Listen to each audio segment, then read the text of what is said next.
अस्सलाम वालेकुम दोस्तों मैं इससे पहले एक वीडियो बना चुका हूँ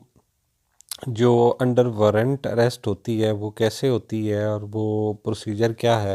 अब वो बेसिकली अरेस्ट का प्रोसीजर था ज़्यादा। आज मैं इस पे बात करूँगा कि कौन कौन से ऐसे चीज़ें हैं जब वो पुलिस बग़ैर वारंट के भी अरेस्ट कर सकती है किसी को।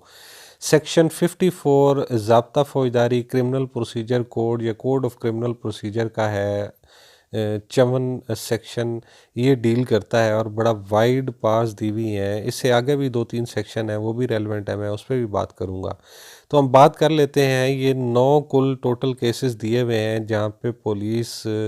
बग़ैर वारंट के अरेस्ट कर सकती है इस सेक्शन के तहत। फर्दर सब पे बात करते हैं। पहले हम देख लेते हैं फर्स्टली कि जो भी शख्स है अगर तो वो कंसर्न है उसको या वो मतलूब है किसी भी कॉग्निजेबल ऑफेंस में काबिल दस्तंदाजी पुलिस अगर कोई जुर्म है और उसमें कोई शख्स मतलूब है या किसी के बारे में कोई माकूल किस्म की कंप्लेंट रिकॉर्ड हुई है, रजिस्टर हुई है पुलिस के पास, या कोई ऐसी क्रेडिबल इंफॉर्मेशन मिली है कि इस बंदे ने जो है वो उसके ख़िलाफ़ कोई मुनासिब किस्म का डाउट क्रिएट होता है कि जी उसका किसी भी जुर्म के साथ कोई कनेक्शन है, तो पुलिस उसको विदाउट वारंट अरेस्ट कर सकती है। सेकेंडली, उसकी पोजीशन में बग़ैर किसी जवाज़ के कोई ऐसे हथियार मिले हैं जो हाउस ब्रेकिंग में इस्तेमाल हो सकते हैं। अब हाउस ब्रेकिंग से मुराद आप ये ले लें कि किसी के घर में दाखिल होकर कोई लूट खसूट करना। सादा अल्फाज में मैं इतना ही बता सकता हूँ। तो अगर कुछ ऐसे आलात उसके पास से मौसूल हुए हैं मिले हैं जिससे ये शुबा गुज़र रहा है, तो पुलिस उसको भी बग़ैर वारंट के अरेस्ट कर सकती है। तीसरा, अगर कोई शख्स जो है वो इश्तिहारी है, प्रोक्लेम्ड ऑफेंडर है किसी केस में इस कोड के तहत, ये प्रोविंशियल गवर्नमेंट ने उसको अनाउंस किया हुआ है, तो वो भी अगर कहीं पे मिलता है तो पुलिस बग़ैर वारंट के उसको अरेस्ट कर सकती है। चौथे नंबर पे कि any person whose possession anything is found which may be reasonably suspected to be a stolen property,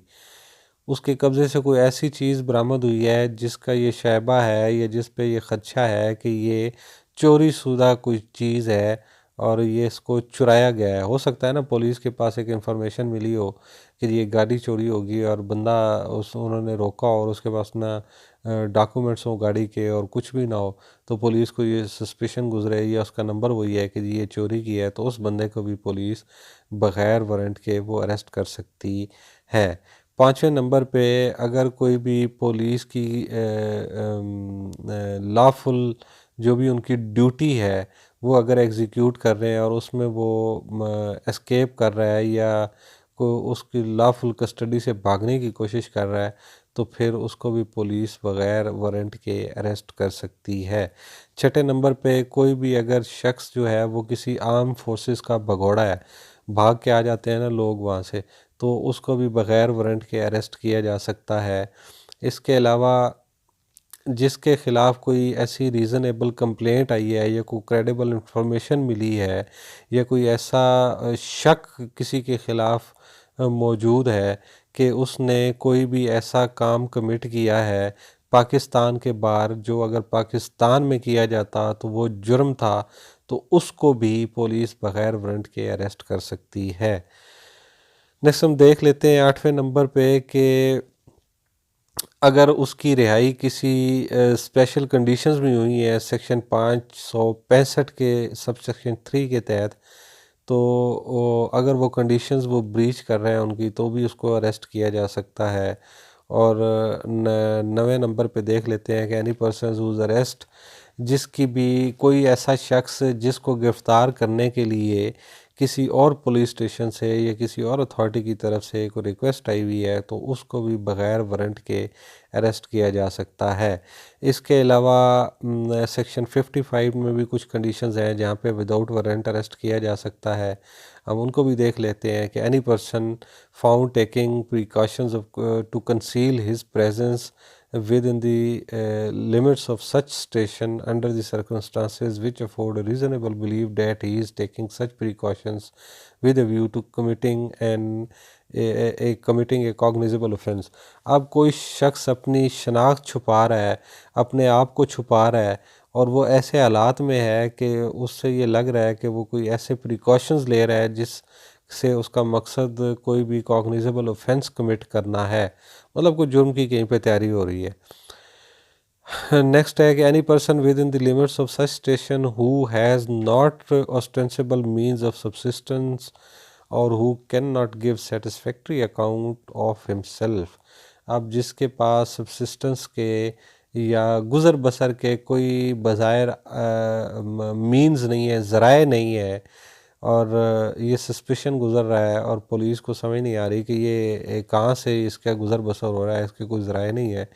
उसको भी गिरफ़्तार किया जा सकता है बग़ैर अरेस्ट के, बग़ैर वारंट के। नेक्स्ट है कि कोई ऐसा शख्स जिसकी रेप्यूट ऐसी है कि वो हैबिचुअल रॉबर है, वो डकैत है, हैबिचुअल है, इसमें आदी डकैत है या आदी हाउस ब्रेकर है जो घरों में जाके डकैतियाँ करता है, ये चोर है, या उसके बाद वो मशहूर हो कि जी ये आदी तौर पे आदी है चोरी शुदा अशिया ख़रीदने का, और उसको पता होता है कि ये चोरी शुदा अशिया हैं, या उसकी रेप्यूट ऐसी है कि वो एक्सटॉर्शन कमिट करता है। एक्सटॉर्शन पे मैं ऑलरेडी थेफ्ट और एक्सटॉर्शन पे वीडियोस बना चुका हूँ कि एक्सटॉर्शन क्या होता है। तो लोगों से भत्ता वसूल करता है, वो उसकी ये आदत है, वो ये अगर उसके बारे में ये उसकी रेप्यूट है तो उसको भी पुलिस बग़ैर वारंट के अरेस्ट कर सकती है। नेक्स्ट, अगर कोई भी शख्स कोई भी ऐसा जिससे पुलिस उसके ख़िलाफ़ अगर कोई सस्पिशन गुज़र है और पुलिस उसको कहती है कि वो अपना नाम और पता बताए और वो नहीं बताता, या अगर वो बता रहा है और पुलिस को लगे कि ये पता गलत बता रहा है और नाम गलत बता रहा है, तो पुलिस उसको भी अरेस्ट कर सकती है। तो ये कुछ केसेस थे, यहाँ पे पुलिस जो है वो विदाउट वारंट अरेस्ट कर सकती है मुख्तलिफ़ लोगों को, और यहाँ पे अगर वो पुलिस अरेस्ट करेगी तो वो फिर जब भी अपना नाम सही और दुरुस्त बता देगी या उसका वेरीफाई हो जाएगा तो फिर उसको वो रिलीज़ कर देगी, और अगर वो ना बताए या उसका एड्रेस वेरीफाई ना हो सके 24 आवर्स में, तो फिर उसको नियरेस्ट मजिस्ट्रेट के पास पेश किया जाएगा और फिर वो जो भी उसका फर्दर सीन होगा वो किया जाएगा। उम्मीद है आप सब दोस्तों को ये कॉन्सेप्ट भी क्लियर हो गया होगा कि किन किन केसेस में पुलिस जो है वो वारंट के बग़ैर अरेस्ट कर सकती है। मेरे साथ रहने के लिए बहुत शुक्रिया। उम्मीद है आपको वीडियो पसंद आई होगी। अपना अपने गिरदो नवाह के लोगों का ख्याल रखिएगा। अगली वीडियो में फिर मुलाकात होगी, तब तक के लिए अल्लाह हाफ़िज़।